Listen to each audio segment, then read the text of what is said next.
Hello friends, welcome to Bismi சமையல். இன்னைக்கு வீடியோவில் நம்மளோட நேரத்தை ரொம்பவே மிச்சப்படுத்தி நம்ம டெய்லி செய்யக்கூடிய வேலைகளை ரொம்ப சீக்கிரமாகவும் ரொம்பவே ஈஸியாகவும் செஞ்சு முடிக்கிற மாதிரியான கிச்சன் டிப்ஸ் மற்றும் வீட்டு குறிப்புகள் தான் பார்க்க போகிறோம். இன்னைக்கு நான் சொல்லக்கூடிய டிப்ஸ் எல்லாமே உங்களுக்கு டெய்லி தேவைப்படக்கூடியதாக இருக்கும். என்னென்ன டிப்ஸ்ன்னு பார்க்குறதுக்கு முன்னாடி நீங்கள் நம்மளோட வீடியோவை இப்போ தான் ஃபஸ்ட் டைம் பார்க்குறீங்கன்னா நம்மளோட பிஸ்மி சமையலுக்கு சப்ஸ்கிரைப் பண்ணுங்கள். நம்ம சேனலில் ஏற்கனவே கிச்சன் டிப்ஸ் மற்றும் வீட்டு குறிப்புகள் பற்றி நிறைய வீடியோஸ் போட்டிருக்கோம். அந்த வீடியோஸையும் நீங்கள் செக் பண்ணி பாருங்கள். இப்போ நம்ம ஃபஸ்ட்டு டிப் என்னங்கிறத பார்க்கலாம். இங்கே நான் என்ன எடுத்திருக்கேன்னு பார்த்தீங்கன்னா பாஸ்தா தான் எடுத்திருக்கேன். இது பாஸ்தா இல்லை மேக்ரோனி எப்படி வேணாலும் சொல்லிக்கலாம். இந்த பாஸ்தாவை நம்ம பிரேக்ஃபாஸ்ட்டுக்கோ இல்லை டின்னருக்கோ செய்கிறோம் அப்படின்னா இது வேகிறதுக்கு எப்படி ஒரு 15லேருந்து 20 நிமிஷமாவது தேவைப்படும். ஸோ காலையில் எழுந்திரிச்சு அவசரமாக சமையல் வேலையெல்லாம் செஞ்சு முடிச்சுட்டு ஆஃபீஸ் போகிறவங்களுக்கு இது ரொம்பவே சிரமமான வேலை தான். ஸோ இந்த பாஸ்தாவை கொஞ்சம் கூட சிரமமே இல்லாமல் ரொம்ப சீக்கிரமாக வேக வச்சு எடுக்கணும்னா என்ன பண்ணணுங்கிறத பார்க்கலாம். இதுக்கு நம்ம யூஸ் பண்ண போகிறது பார்த்திங்கன்னா ப்ரெஷர் குக்கர் தான். இந்த குக்கரில் பாஸ்தாவை சேர்த்துட்டு இது வேகிறதுக்கு தேவையான அளவுக்கு தண்ணி சேர்த்துக்கலாம். தண்ணியோட அளவு நீங்கள் எடுத்திருக்க பாஸ்தாவை விட 4 மடங்கு இருக்கணும். அதாவது நீங்கள் 1 கிளாஸ் அளவுக்கு பாஸ்தா எடுத்திருக்கீங்க அப்படின்னா 4 கிளாஸ் அளவுக்கு தண்ணி சேர்த்துக்கணும். இப்போ இந்த பாஸ்தாவுக்கு தேவையான உப்பு சேர்த்துட்டு இது கூடவே நான் 1 டீஸ்பூன் அளவுக்கு எண்ணெய் சேர்த்துக்கிறேன். இந்த எண்ணெய் சேர்த்தோன்னா பாஸ்தா ஒன்றோடு ஒன்று ஒட்டாமல் நல்லா உதிரியாக வரும். இப்போது குக்கரை மூடிட்டு வெயிட் சேர்த்து இதை ஒரே ஒரு விசிலுக்கு மட்டும் நீங்கள் வேக விட்டால் போதும். ஒரு விசிலுக்கு அப்புறமா ஸ்டவ் ஆஃப் பண்ணிவிட்டு இதை நான் உங்களுக்கு திறந்து காட்டுறேன் பாருங்கள் எவ்வளோ சூப்பராக வெந்து வந்திருக்குன்னு. நம்ம எண்ணெய் சேர்த்துருந்ததுனால இது ஒன்றோட ஒன்று ஒட்டாமல் நல்லா உதிரியாக வந்திருக்கு பாருங்கள். அடுத்து இதில் இருக்கிற தண்ணி எல்லாத்தையும் வடிகட்டிட்டு நம்ம எப்பயும் போல் மசாலா பொருட்கள்லாம் சேர்த்து குக் பண்ணி எடுத்துக்கலாம். ரொம்ப சீக்கிரமாக வேலை முடிஞ்சிடும். ஸோ இனி இந்த மேக்ரோனியெல்லாம் வேகிறதுக்கு நமக்கு ரொம்ப நேரம் தேவைப்படாது. இதே மாதிரி ரொம்ப சீக்கிரமாக வேக வச்சு எடுத்துடலாம். இந்த டிப் உங்களுக்கு ரொம்பவே யூஸ்ஃபுல்லாக இருந்திருக்கும்னு நினைக்கிறேன். யூஸ்ஃபுல்லாக இருந்ததுன்னா வீடியோவை லைக் பண்ணுங்கள். நம்ம சேனலை நீங்கள் இன்ஸ்டாகிராமில் ஃபாலோ பண்ணலை அப்படின்னா கண்டிப்பாக ஃபாலோ பண்ணிக்கோங்க. இப்போ நம்ம அடுத்த டிப் என்னங்கிறத பார்க்கலாம். பொதுவாகவே நம்ம வீட்டில் அப்பளமெல்லாம் வறுக்கும்போது பார்த்திங்கன்னா நம்ம நிறைய எண்ணெய் ஊற்றி தான் வறுக்கிற மாதிரி இருக்கும். அப்போ தான் அப்பளம் எல்லா பக்கமும் நல்லா பொரிஞ்சு வரும். ஸோ இந்த பிரச்சனைகள்லாம் இல்லாமல் 2 டேபிள் ஸ்பூன் அளவுக்கு எண்ணெய் சேர்த்தாலே போதும். அப்பளம் நல்லா கிறிஸ்பியாக சூப்பராக ஃப்ரை பண்ணிடலாம். எப்படிங்கிறத பார்க்கலாம். அப்பளத்தை நம்ம அப்படியே முழுசாக வறுக்காமல் இதை கொஞ்சம் சின்ன பீசஸாக உடச்சிடலாம். இதை 2 அப்படி இல்லைன்னா 4 பீசஸாக உடச்சிக்கோங்க. நான் இன்றைக்கி 4 பீஸாக தான் உடச்சிருக்கேன். இந்த கடாயில் பார்க்கும்போதே உங்களுக்கு தெரியும் நான் ரொம்ப கம்மியான அளவில் தான் எண்ணெய் சேர்த்துருக்கேன். இப்போ நம்ம உடச்சி வச்சுருக்க அப்பளத்தை உள்ளே சேர்த்து வறுத்துடலாம். நம்ம கொஞ்சமாக எண்ணெய் சேர்த்துட்டு அப்பளத்தை அப்படியே முழுசாக போட்டு வறுக்கலாம்னு நினச்சோன்னா அப்பளம் ஒரு பக்கம் பொரிஞ்சு ஒரு பக்கம் பொரியாமல் இருக்கும். ஆனால் இந்த மாதிரி குட்டி பீசஸாக சேர்க்கும் போது எல்லா பக்கமுமே நல்ல சூப்பராக பொரிஞ்சு வரும். ஒரே நேரத்தில் நம்ம 2-3 பீஸ் போட்டு கூட வறுத்து எடுத்துக்கலாம். ஸோ இந்த மாதிரி செய்யும்போது எண்ணெயும் நமக்கு ரொம்ப கம்மியான அளவில் தான் செலவாகும். ஸோ நிறைய எண்ணெய் ஊற்றி வறுக்கும்போது பார்த்திங்கன்னா வறுத்து முடித்ததுக்கப்புறமா மீதி இருக்கிற அந்த எண்ணெயை நம்ம வேறொரு டப்பாவில் ஊற்றி வச்சு ஒவ்வொரு தடவையும் சமையலுக்கு யூஸ் பண்ணுற மாதிரி இருக்கும். அது மட்டும் இல்லாமல் அப்பளம் வறுத்த எண்ணெயோட அடிப்பகுதியில் பார்த்திங்கன்னா ரொம்ப கசடாக இருக்கும். ஸோ இதிலேருந்து பாதி எண்ணெய் நமக்கு வேஸ்ட் ஆகிற மாதிரி இருக்கும். அது மட்டும் இல்லாமல் இதில் இருக்க இன்னொரு விஷயம் என்னென்னா நீங்கள் இன்றைக்கி அப்பளம் வறுக்க போகிறீங்க அப்படின்னா குழம்போ பொரியலோ செய்கிறதுக்கு முன்னாடி நீங்கள் அப்பளம் வறுத்துட்டு இதே கடாயிலேயே இதே எண்ணெயிலேயே நீங்கள் குழம்போ பொரியலோ தாளிச்சிக்கலாம். ஸோ இந்த மாதிரி செய்யும்போது எண்ணெயும் நமக்கு கொஞ்சமாக யூஸ் பண்ணிக்கிட்ட மாதிரி ஆயிடுச்சு. இதே எண்ணெயை நம்ம இன்றைக்கே யூஸ் பண்ணிக்கிட்ட மாதிரியும் ஆயிடுச்சு. வேறொரு டப்பாவில் ஊற்றி வச்சு மறுநாள் யூஸ் பண்ணணுங்கிற அவசியமும் கிடையாது. ஸோ இந்த டிப் உங்களுக்கு ரொம்பவே யூஸ்ஃபுல்லாக இருந்திருக்கும்னு நினைக்கிறேன். யூஸ்ஃபுல்லாக இருந்ததுன்னா வீடியோவை லைக் பண்ணிவிட்டு நம்ம சேனலை சப்ஸ்கிரைப் பண்ணிக்கோங்க. இந்த சீசனில் எல்லார் வீட்லேயுமே கண்டிப்பாக தர்பூசணி பழம் வாங்குவோம். இந்த தர்பூசணி பழம் பிடிக்காதவங்களே இருக்க முடியாதுன்னு சொல்லலாம். அந்தளவுக்கு குட்டீஸ்லேருந்து பெரியவங்க வரைக்கும் எல்லாருக்கும் ரொம்ப பிடிக்கும். இது நம்ம குழந்தைங்களுக்கு சாப்பிட்றதுக்காக கட் பண்ணி கொடுக்கும்போதோ இல்லை இதை நம்ம ஜூஸ் எல்லாம் போட போகிறோம் அப்படின்னா இதை கட் பண்ணும்போது நிறைய விதைகள் இருக்கும் இல்லையா. ஸோ இந்த விதைகள் எல்லாத்தையும் கொஞ்சம் கூட சிரமமே இல்லாமல் ஒரே நிமிஷத்தில் ரொம்ப ஈஸியாக எப்படி எடுக்கிறதுன்னு பார்க்கலாம். இந்த பழத்தை நீங்கள் நீல வாக்கில் கட் பண்ணாலும் சரி இல்லை இந்த மாதிரி குட்டி பீசஸாக கட் பண்ணாலும் சரி இதோட அகலம் 1 இன்ச் இருக்கிற மாதிரி கட் பண்ணி எடுத்துக்கோங்க. இந்த மாதிரி கொஞ்சம் மெல்லிசாக கட் பண்ணிவிட்டு பார்த்தாலே உங்களுக்கு தெரியும் இதோட 2 பக்கத்துலேயுமே விதைகள் இருக்கும். ஸோ இதை வந்து கத்தி வச்சு லைட்டாக இந்த மாதிரி எடுத்து விட்டாலே போதும், ஈஸியாக வந்துடும். பழத்தை வந்து நம்ம நல்லா தடிமனாக கட் பண்ணிட்டோம் அப்படின்னா உள்ளே இருக்கக்கூடிய விதைகள் வந்து நமக்கு சரியாக தெரியாது, அதனால் எடுக்கவும் முடியாது. ஸோ இந்த மாதிரி மெல்லிசாக கட் பண்ணிட்டீங்கன்னா ரொம்ப ரொம்ப ஈஸியாக வேலை முடிச்சிடும். அதே நேரத்தில் ஒரு சொட்டு ஜூஸ் கூட உங்களுக்கு வேஸ்டே ஆகாது. இப்போ இதில் இருக்க விதை எல்லாத்தையும் நம்ம எடுத்தாச்சு. இதை வந்து நீங்கள் அப்படியே குழந்தைங்களுக்கு கொடுக்குறதா இருந்தாலும் கொடுக்கலாம், இல்லை இதில் இருக்கக்கூடிய பழத்தை மட்டும் நம்ம குட்டி குட்டி பீசஸாக கட் பண்ணி ஒரு பிளேட்டில் வச்சு நீங்கள் கொடுக்குறதா இருந்தாலும் கொடுக்கலாம். இந்த மாதிரி கட் பண்ணி கொடுத்துட்டோம் அப்படின்னா குழந்தைங்களுக்கு சாப்பிட்றதுக்கும் ரொம்ப ஈஸியாக இருக்கும். விதை இருந்தது அப்படின்னா விதை எல்லாத்தையும் சாப்பிட்ற இடத்துலையும் அப்படி எப்படி போட்டு வச்சுருப்பாங்க. ஸோ அதை க்ளீன் பண்ண வேண்டிய அவசியமும் நமக்கு இல்லை. கட் பண்ணிவிட்டு இந்த மாதிரி ஒரு ஃபோர்க் வச்சு கொடுத்துட்டீங்க அப்படின்னா ரொம்ப நீட்டாக சாப்பிட்டு முடிச்சிருவாங்க. இல்லை இந்த பழத்தை நீங்கள் வந்து ஜூஸ் போட போகிறீங்க அப்படின்னாலும் இதே மெத்தடை ஃபாலோ பண்ணிக்கலாம்.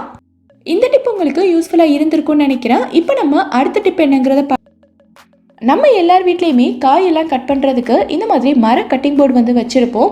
ஸோ இந்த கட்டிங் போர்டெல்லாம் நம்ம வந்து ப்ராப்பராக க்ளீன் பண்ணி மெயின்டைன் பண்ணணும். இல்லைனா ரொம்ப சீக்கிரமாகவே இதில் கருப்பு கருப்பாக ஃபங்கஸ் வர ஆரம்பிச்சிடும். ரொம்ப சீக்கிரமாகவே விரிசல் வந்து உடஞ்சி போயிடும். ஸோ இந்த கட்டிங் போர்டில் கொஞ்சம் கூட விரிசல் விழாமல் நம்ம ரொம்ப நாளைக்கு வச்சு யூஸ் பண்ணணுன்னா என்ன பண்ணணுங்கிறத நான் சொல்கிறேன். ஃபஸ்ட்டு இந்த போர்டில் நான் வந்து கொஞ்சமாக உப்பு தூவிக்கிறேன். இதுக்கு வந்து நீங்கள் கல் உப்பு யூஸ் பண்ணுறதை விட இந்த மாதிரி தூள் உப்பு யூஸ் பண்ணிங்கன்னா ரொம்ப ஈஸியாக இருக்கும். இப்போ அடுத்து நான் வந்து எலுமிச்சை பழத்தோட தோல் தான் எடுத்திருக்கேன். இதை வச்சு இந்த கட்டிங் போர்ட் ஃபுல்லாகவே நம்ம வந்து நல்லா தேய்ச்சி விட்டுறலாம்.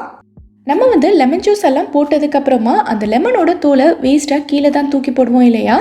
ஸோ அதை வந்து ஒரு டப்பாவில் போட்டு ஃப்ரீசரில் ஸ்டோர் பண்ணி வச்சுக்கிட்டோம் அப்படின்னா இந்த மாதிரி விஷயங்களுக்கு யூஸ் பண்ணிக்கலாம். இந்த மாதிரி நல்லா தேய்ச்சிட்டு இதை வந்து சாதாரண தண்ணியில் நல்லா கழுவி எடுத்துட்டாலே போதும். இதுக்கு வந்து நம்ம மறுபடியும் சோப் போட்டு தேய்ச்சி கழுவணுங்கிற அவசியம்லாம் கிடையாது. கழுவுனதுக்கப்புறமா உடனேவே ஒரு காஞ்ச துணி வச்சு இது ஃபுல்லாகவே நல்லா தொடச்சி விட்டுருங்க. நல்லா தொடச்சிட்டு இதை வந்து கொஞ்ச நேரம் நல்லா காய விட்டுருங்க. நல்லா காஞ்சதுக்கப்புறமா இந்த போர்டில் கொஞ்சமாக ஒரு 4-5 சொட்டு தேங்காய் எண்ணெய் போட்டுட்டு இந்த மாதிரி ஒரு டிஷ்யூ வச்சு ஃபுல்லாக அப்ளை பண்ணி விட்டுருங்க.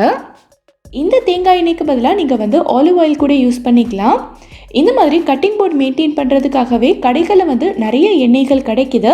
ஸோ அதெல்லாம் நம்ம வந்து வாங்காமல் இந்த மாதிரி தேங்காய் எண்ணெயை யூஸ் பண்ணிக்கலாம். இந்த மாதிரி நம்ம வந்து எண்ணெய் அப்ளை பண்ணுறதுனால கட்டிங் போர்டில் சீக்கிரமாக விரிசல் விழாது. அது மட்டும் இல்லாமல் போர்டு வந்து நல்ல ஷைனிங்காக பளிச்சுன்னு பார்க்குறதுக்கே நல்ல புதுசு மாதிரி இருக்கும். இதை வந்து நம்ம டெய்லியும் செய்யணுங்கிற அவசியம் கிடையாது. வாரத்துக்கு ஒரு தடவை இதே மாதிரி செஞ்சுக்கிட்டோன்னா கட்டிங் போர்ட் வந்து டேமேஜ் ஆகாமல் ரொம்ப நாளைக்கு வச்சு யூஸ் பண்ணிக்கலாம். இந்த டிப் உங்களுக்கு ரொம்பவே யூஸ்ஃபுல்லாக இருந்திருக்கும்னு நினைக்கிறேன். கண்டிப்பாக ட்ரை பண்ணி பாருங்கள். இப்போ நம்ம அடுத்த டிப் என்னங்கிறத பார்க்கலாம். இங்கே பார்த்தீங்கன்னா நான் வந்து என்னோடய கோல்டு பிரேஸ்லெட் தான் எடுத்திருக்கேன். இந்த மாதிரி பிரேஸ்லெட், வளையல் இல்லை செயின் எதுவாக இருந்தாலுமே நம்ம வந்து ரெகுலராக கையோடு போட்டிருக்கும் போது பார்த்திங்கன்னா இது வந்து ரொம்ப அழுக்காயிட்டு இதோட கலர் பார்த்திங்கன்னா ரொம்ப மங்கலாக இருக்கும். இதை பார்க்கும்போதே உங்களுக்கு தெரியும்னு நினைக்கிறேன். இதோட உள்பகுதி எல்லாமே ரொம்ப அழுக்காக இருக்குது. ஸோ இதை வந்து நம்ம எப்படி க்ளீன் பண்ணால் நல்லா பளிச்சுன்னு புதுசு மாதிரி இருக்குங்கிறத சொல்கிறேன். ஒரு சின்ன கிண்ணத்தில் நான் வந்து நல்ல சூடான தண்ணி எடுத்திருக்கேன். தண்ணி வந்து நல்லா கொதிக்கிற அளவுக்கு இருக்கணும். இப்போ இதோட நான் வந்து கொஞ்சமாக பேக்கிங் சோடா சேர்த்துக்கிறேன். நான் இன்றைக்கி வந்து ஒரே ஒரு பிரேஸ்லெட் தான் க்ளீன் பண்ண போகிறேன். ஸோ ஒரு 1/4 டீஸ்பூன் அளவுக்கு சேர்த்துருக்கேன். இப்போ இது கூட நான் வந்து கொஞ்சமாக ஷாம்பூ சேர்த்துக்கிறேன். உங்கள் வீட்டில் இருக்கிற எந்த ஷாம்பூ வேணாலும் நீங்கள் யூஸ் பண்ணிக்கலாம். சேர்த்துட்டு நல்லா கலந்து விட்டுருங்க.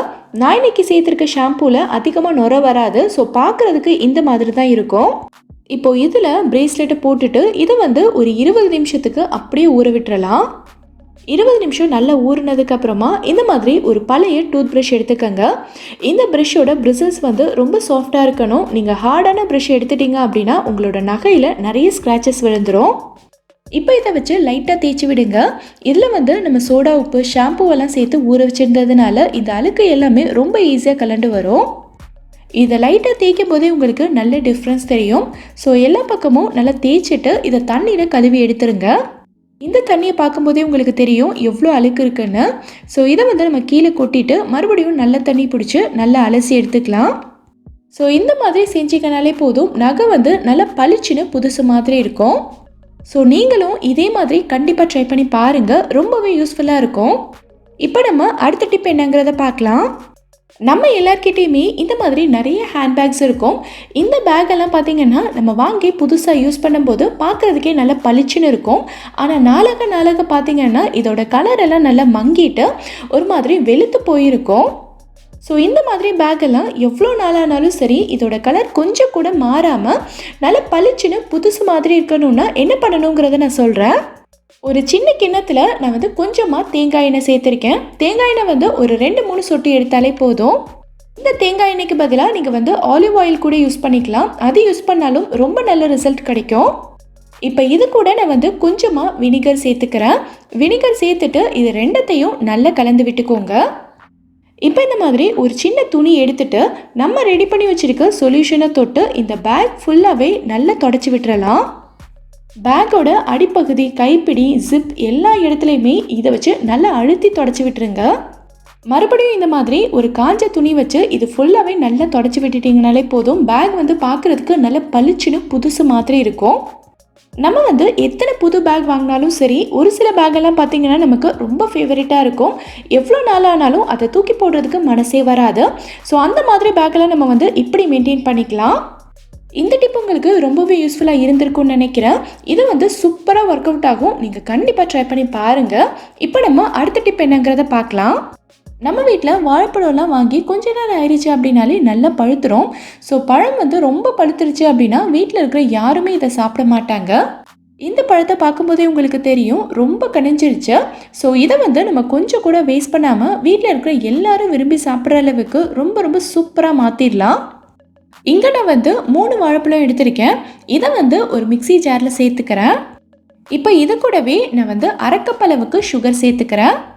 இது கூடவே நான் ஒரு முட்டை சேர்த்துக்கிறேன். உங்களுக்கு முட்டை பிடிக்காது அப்படின்னா இதுக்கு பதிலாக நீங்கள் அரைக்கப்பளவுக்கு தயிர் சேர்த்துக்கலாம். கடைசியாக இது கூட அரைக்கப்பளவுக்கு எண்ணெய் சேர்த்துக்கிறேன். நம்ம எப்போவுமே சமையலுக்கு யூஸ் பண்ணுற நார்மல் குக்கிங் ஆயில் தான் சேர்த்துருக்கேன். இந்த எண்ணெய்க்கு பதிலாக நீங்கள் உருக்குன பட்டர் கூட சேர்த்துக்கலாம். பட்டர் சேர்த்தோன்னா இதோட டேஸ்ட் இன்னும் நல்லா ரிச்சாக இருக்கும். இப்போ இதை எல்லாத்தையும் நல்லா அடித்து எடுத்துக்கலாம். கொஞ்சம் கூட கட்டி இல்லாமல் நல்லா ஸ்மூத்தாக அடிச்சுட்டு இதை ஒரு மிக்சிங் பவுலுக்கு மாற்றிக்கிறேன். இப்போ இது கூட நான் 3/4 கப் அளவுக்கு மைதா சேர்த்துக்கிறேன். இந்த மைதாவை ஒரு சல்லடையில் சேர்த்து நல்லா சலிச்சு சேர்த்துக்கங்க. அப்போ தான் இது கொஞ்சம் கூட கட்டி இல்லாமல் நல்லா ஸ்மூத்தாக இருக்கும். இப்போ இதோட 3/4 டீஸ்பூன் அளவுக்கு பேக்கிங் பவுடர், 1/4 டீஸ்பூன் அளவுக்கு பேக்கிங் சோடா, அப்புறம் 1/4 டீஸ்பூன் அளவுக்கு உப்பு சேர்த்துக்கிறேன். இதையும் கட்டி இல்லாமல் நல்லா சலிச்சிருங்க. இப்போ இது எல்லாத்தையும் கொஞ்சம் கூட கட்டி இல்லாத அளவுக்கு நல்லா கலந்து விட்டுருங்க. இந்த பேட்டர் உங்களுக்கு கொஞ்சம் திக்காக இருக்கிற மாதிரி இருக்குன்னு நீங்கள் நினச்சிங்கன்னா இது கூட 2 டீஸ்பூன் அளவுக்கு காய்ச்சி ஆற வச்ச பால் சேர்த்துக்கங்க. ஆனால் நான் எதுவுமே சேர்க்கலை, அப்படியே தான் கலந்து விட்டுருக்கேன். இப்போ கடைசியாக இது கூடவே நான் கொஞ்சமாக வெனிலா எசன்ஸ் சேர்த்துக்கிறேன். இதை ஆப்ஷனல் தான், உங்ககிட்ட இருந்தால் சேருங்க, இல்லைன்னா விட்டுறலாம். இப்போது இதை நம்ம ஒரு பேக்கிங் ட்ரேக்கு மாற்றிக்கலாம். இந்த பேக்கிங் ட்ரேயில் அடியில் ஒரு ஷீட் போடணும் இல்லையா? ஸோ இதுக்காக நான் யூஸ் பண்ண போகிறது பார்த்திங்கன்னா ஆடி எக்கோபேக்கோட நான்ஸ்டிக் லைனர்ஸ் தான்.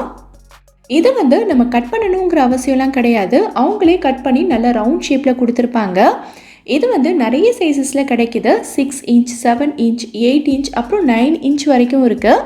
நமக்கு தேவையான சைஸை நம்ம சூஸ் பண்ணிக்கலாம். நான் இன்றைக்கி 7 இன்ச் தான் எடுக்க போகிறேன். இது நமக்கு ரீயூசபிள். ஸோ இந்த ஒரே ஷீட்டை நம்ம 5லேருந்து 7 தடவை வரைக்கும் மறுபடியும் யூஸ் பண்ணிக்கலாம். இப்போ இதை அடியில் போட்டுட்டு இதுக்கு மேலே நம்ம ரெடி பண்ணி வச்சுருக்க பேட்டரை ஊற்றிடலாம்.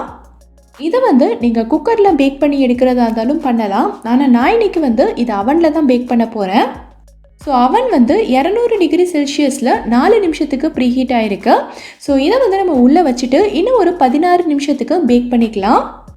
அவ்வளோதான், கேக் நமக்கு சூப்பராக ரெடி ஆயிடுச்சு. இதை நான் உங்களுக்கு எடுத்து காட்டுறேன் பாருங்கள் எவ்வளோ சூப்பராக வந்திருக்குன்னு.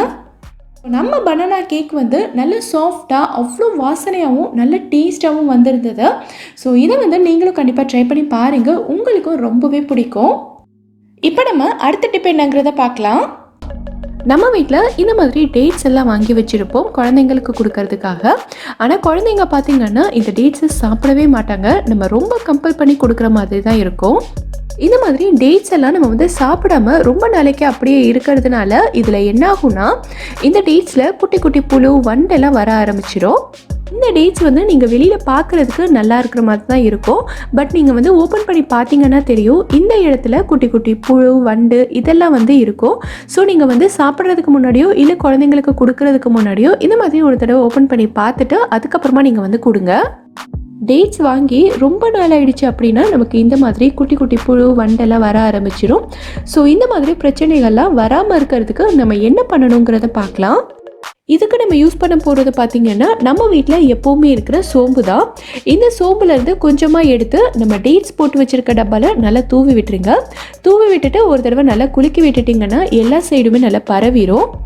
ஸோ இந்த மாதிரி நம்ம போட்டு ஸ்டோர் பண்ணி வைக்கும்போது டேட்ஸில் புழு, வண்டு எதுவுமே வரவே வராது. ரொம்ப நாளைக்கு நம்ம வெளியிலேயே ஸ்டோர் பண்ணி வச்சு யூஸ் பண்ணிக்கலாம்.